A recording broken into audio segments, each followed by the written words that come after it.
सही और गलत का फैसला आखिर कौन करता है? मेरी कमीज का रंग किसी के लिए सही होगा तो मेरा पहनावा किसी के लिए गलत, किसी के लिए मेरी चमड़ी सांवली होगी तो किसी के लिए मेरा मुंह काला। ये सही और गलत के बीच में क्या है जो ना ही सही है और ना ही गलत, और सही नहीं है तो क्यों नहीं है, और गलत है तो सही क्यों लगता है? ये सही और गलत का फैसला आखिर कौन करता है?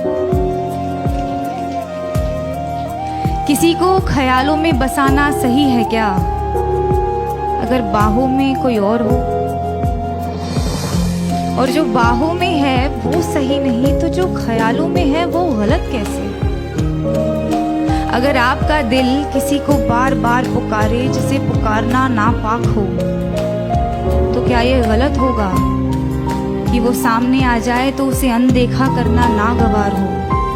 और वो सामने है तो क्यों है? क्या उसे पल भर के लिए देख लेना भी सही नहीं? और गलत है तो सही क्या है? ये सही और गलत का फैसला आखिर कौन करता है?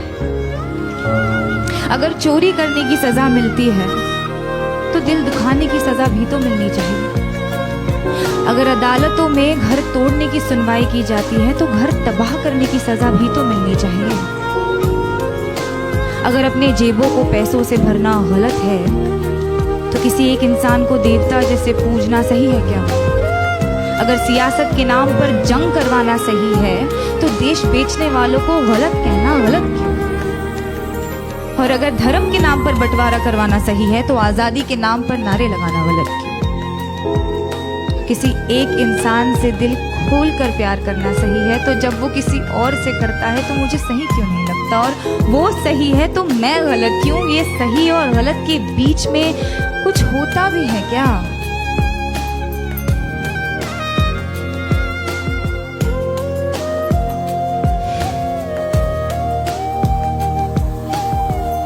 जब रात की लोकल धीमे कदमों से अंधेरी स्टेशन पर आती है तो सारी औरतें उस पर लपक जाती हैं।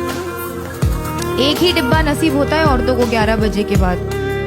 उस एक डिब्बे में सारी औरतें चढ़ जाती हैं। मैंने पूछा है कई दफे ट्विटर पर ऑफिशियल से, आपको क्या लगता है औरतें 11 बजे के बाद घर से बाहर नहीं निकलती इसीलिए लाद देते हैं उन्हें बोरियों की तरह एक दूसरे के ऊपर, या आप सोचते हैं कि औरतों को घर से निकलना ही नहीं चाहिए? जवाब के नाम पर आई कुछ रीट्वीट्स, कुछ भारी भरकम मिसोजिनी और एक लंबी सी चुप्पी। उस चुप्पी का शोर आज तक गूंजता है संडे की दोपहर वाली खाली डिब्बे में। अगर औरत की हिफाजत करना जरूरी नहीं तो औरत का आवाज उठाना गलत है क्या? अगर निर्भय होकर मरना गलत है तो घुट घुट कर जीना सही होगा क्या? पर फिर रात की लोकल ट्रेन है तो अपने साथ ढेर सारा समय लाती है, तो एक हाथ यहाँ एक टांग वहां टिकाकर सपने देखने का वक्त मिल ही जाता है। क्योंकि क्या है ना, सपनों के तो पर होते हैं। आप खुद को चाहे जितना जकड़ ले, सपने तो आजाद है। होठों पर उसके होठों का सपना देखना गलत है क्या? बीच रात उसके छुअन की वाहिमा करना सही क्यों है? अगर किसी एक इंसान से तमाम उम्र प्यार करना सही है तो अमृता का प्यार साहिर के लिए गलत था, और अगर किसी एक इंसान के आरज़ू में तड़पना गलत है तो इमरोज का प्यार अमृता के लिए गलत था क्या? अगर खुदगर्जी प्यार को खत्म करती है तो उसे पैदा क्या करता है? अगर ये दुनिया वालों के हिसाब से चलती है तो हर रोज एक मजनू क्यों मरता है? अगर इश्क इबादत है तो धर्म के नाम पे क्यों बढ़ता है? और अगर सुकून ही चाहिए तो उससे मिलने को दिल बार बार क्यों करता है? ये सही और गलत, गलत और सही, इसका फैसला आखिर कौन?